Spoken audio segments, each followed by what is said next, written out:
السلام علیکم ویورز۔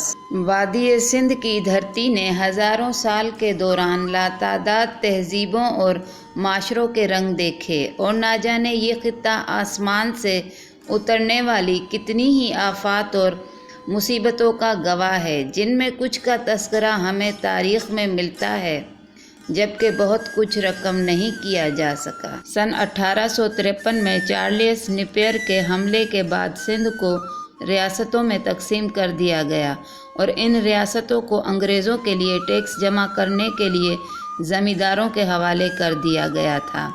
بعد ازاں سندھ کو برطانوی ہندوستان کے بمبئی کی حکومت کے زیر اثر کیا، لیکن 1935 کے دوران سندھ کے مسلمان لیڈروں کی کوششوں سے سندھ کو ایک الگ صوبہ بنا دیا گیا۔ اس عرصے کے دوران سانگڑ نے انتظامی طور پر تعلقہ کی حیثیت حاصل کی۔ سانگڑ ضلع صوبہ سندھ کے سب سے بڑے اضلاع میں سے ایک ہے۔ یہ ضلع سندھ کے وسط میں واقع ہندوستان کے ساتھ مشرق میں جڑا ہوا ہے۔ ضلع کا ہیڈ کوارٹر سانگڑ شہر میں واقع ہے، جس کے مشرقی جنوب میں تقریباً 35 میل نوابشاہ شہر اور اتنے ہی فاصلے پر شمال میں میرپور خاص شہر ہے۔ اس کے مغرب میں ٹنڈو الیار اور مٹیاری اضلاع واقع ہے۔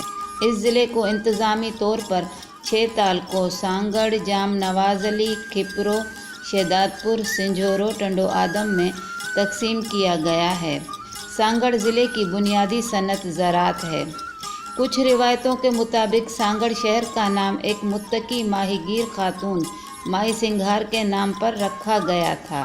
یہ شہر پہلے ایک چھوٹا سا گاؤں ہوتا تھا اور 1 صدی سے زیادہ عرصہ ایک چھوٹا سا گاؤں ہی رہا، جس کی آبادی چند سینکڑوں افراد پر مشتمل رہی، لیکن 18ویں صدی سے آباد ہونا شروع ہوا۔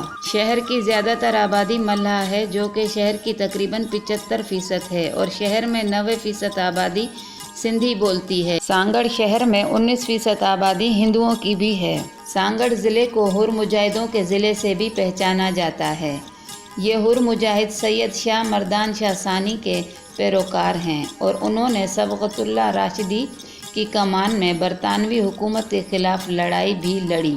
اس ضلع کی عوام، خاص طور پر حروں نے پاکستان کی آزادی میں اہم کردار ادا کیا۔ پیر سبقت اللہ شاہ پیر پگاڑا کی سربراہی میں ایک منظم فوجی باغی گروپ تھا، جو پیر پگاڑا کے نام سے مشہور تھا۔ انہوں نے برطانوی راج سے آزادی کا مطالبہ کیا، اور آزادی کے لیے حروں کی فوج نے برطانوی فوج کے خلاف گوریلا جنگیں لڑیں، اور برطانوی راج کے شانہ بشانہ رہ کر ہمیشہ ہی ایک کانٹے کی طرح چبھتی رہی۔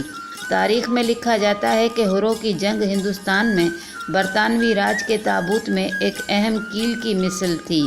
بزرگوں کے مطابق رومانوی داستانوں کے مشہور ہیرو سونی مہیوال کی لاشیں سانگڑ ضلع کے ایک شہر شہداد پور کے نزدیک سندھو ندی سے ملی تھیں، اور سونی کا مقبرہ آج بھی شہداد پور میں واقع ہے، جو سانگڑ شہر سے 40 کلومیٹر اور حیدرآباد سے 75 کلومیٹر دور ہے۔ تلاشا قبرستان سانگڑ کی تحصیل جام نوازلی کے چھوٹے سے گاؤں نوآباد کے قریب تر مغرب میں واقع یہ تاریخی قبرستان سندھ میں کلوڑا اور تالپور دورہ حکومت کا ہے۔ تلاشا قبرستان میں موجود مقابر کی دیواروں پر بہترین نقش نگاری کی ہوئی ہے۔ یہ نقش نگاری اسلامی اور مغل آرٹ کا نادر نمونہ ہے۔ نقش نگاری میں کیلیگرافی بھی ہے۔ اس کے علاوہ مقابر کی دیواروں پر اشکیہ داستان، فورٹ، مچھلیاں، پھول، پرندے، پھول کی پتیوں اور جیومیٹری کے ڈیزائن کے نقش بھی ہیں۔ ہر شہر کی کوئی نہ کوئی سوغات مشہور ہوتی ہے۔ سندھ کے شہر سانگڑ کی مچھلی اپنے منفرد ذائقے کی وجہ سے مشہور ہے۔ ان مچھلیوں کی چوتھیاری ڈیم میں فارمنگ کی جاتی ہے۔ سانگڑ میں ان مچھلیوں کی سجی اس طریقے سے تیار کی جاتی ہے جیسے بلوچ روایت میں چکن کی سجی۔ آپ کو ہماری یہ ویڈیو پسند آئے تو لائک کریں، شیئر کریں اور سبسکرائب کریں۔